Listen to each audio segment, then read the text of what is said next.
यह उन दिनों की बात है जब स्वामी विवेकानंद जी ने शिकागो की धर्म परिषद में अपना ऐतिहासिक भाषण दिया था। स्वामी विवेकानंद अमेरिका, इंग्लैंड और यूरोप में हिंदू दर्शन के सिद्धांतों का प्रसार कर रहे थे और कई सार्वजनिक और निजी व्याख्यानों का आयोजन कर रहे थे। इसी दौरान उन्हें फ्रांसीसी नामक प्रसिद्ध विद्वान ने अपने घर पर आमंत्रण दिया। स्वामी विवेकानंद ने उस विद्वान का आतिथ्य स्वीकार किया और वे उनके घर पहुंचे। फ्रांसीसी ने स्वामी जी का बड़े सम्मानपूर्वक स्वागत किया। उनके रुचि अनुसार भोजन का प्रबंध किया। भोजन के पश्चात वेद वेदांत और धर्म की बड़ी बड़ी रचनाओं पर शास्त्रार्थ आरंभ हुआ। यह शास्त्रार्थ जिस कमरे में हो रहा था वहां एक मेज पर स्वामी जी को लगभग 1000 पृष्ठ की एक पुस्तक रखी हुई दिखी। स्वामी जी ने फ्रांसीसी से पूछा, यह कौन सी पुस्तक है? मैं इसका अध्ययन करना चाहता हूँ।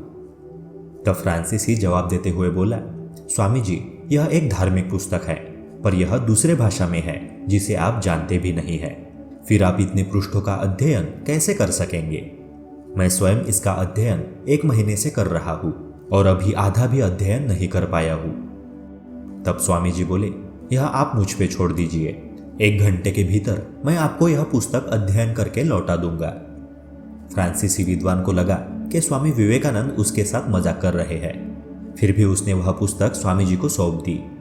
स्वामी विवेकानंद उस पुस्तक को अपने दोनों हाथों में रखकर 1 घंटे के लिए योग साधना में बैठ गए।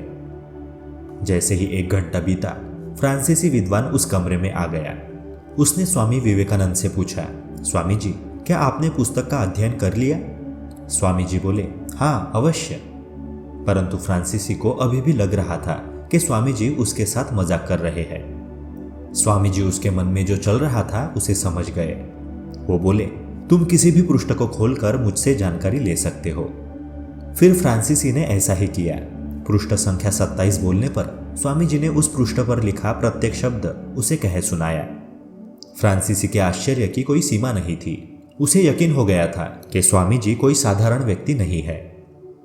दोस्तों, इस कहानी से हम यही सीख सकते हैं कि अगर हम किसी चीज पर अपने पूरे कंसंट्रेशन से फोकस करते हैं तो हमें असाधारण रिजल्ट्स मिल सकते हैं। और अगर किसी व्यक्ति को अपनी एकाग्रता जितनी चाहे उतनी बढ़ानी हो तो उसे ध्यान करना चाहिए। अक्सर हम देखते हैं कि बहुत से बच्चे ऐसे होते हैं जो कठिन मेहनत करने के बाद भी परीक्षा में अच्छे अंकों से पास नहीं हो पाते। कुछ ऐसे होते हैं जो बहुत कम पढ़ाई करके भी बहुत अच्छे अंक लाते हैं। इसके पीछे एक ही कारण है। कुछ बच्चों में एकाग्रता शक्ति बहुत अधिक होती है, जिससे वे जितना पढ़ते हैं उतना उनको याद रहता है। कुछ ऐसे होते हैं जो घंटों पढ़ने के बाद भी उन्हें कुछ याद नहीं रहता, क्योंकि वो पढ़ तो रहे हैं लेकिन उनका मन एकाग्र नहीं हो पा रहा है। इसलिए दोस्तों, हमें अपनी एकाग्रता की शक्ति को बढ़ाने के लिए अवश्य ध्यान करना चाहिए। ध्यान करने के बहुत से तरीकों में से एक तरीका है अपनी श्वास पर ध्यान केंद्रित करना।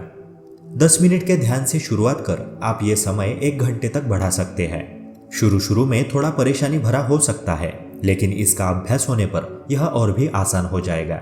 दोस्तों, ट्रस्ट मी, ऐसा रोज करने से आपको अनबिलीवेबल रिजल्ट्स मिलेंगे, क्योंकि आप अपने भटकते मन पर नियंत्रण पा लेंगे। और जिसने अपने मन पर नियंत्रण पा लिया, उस व्यक्ति के लिए दुनिया में कुछ भी असंभव नहीं है।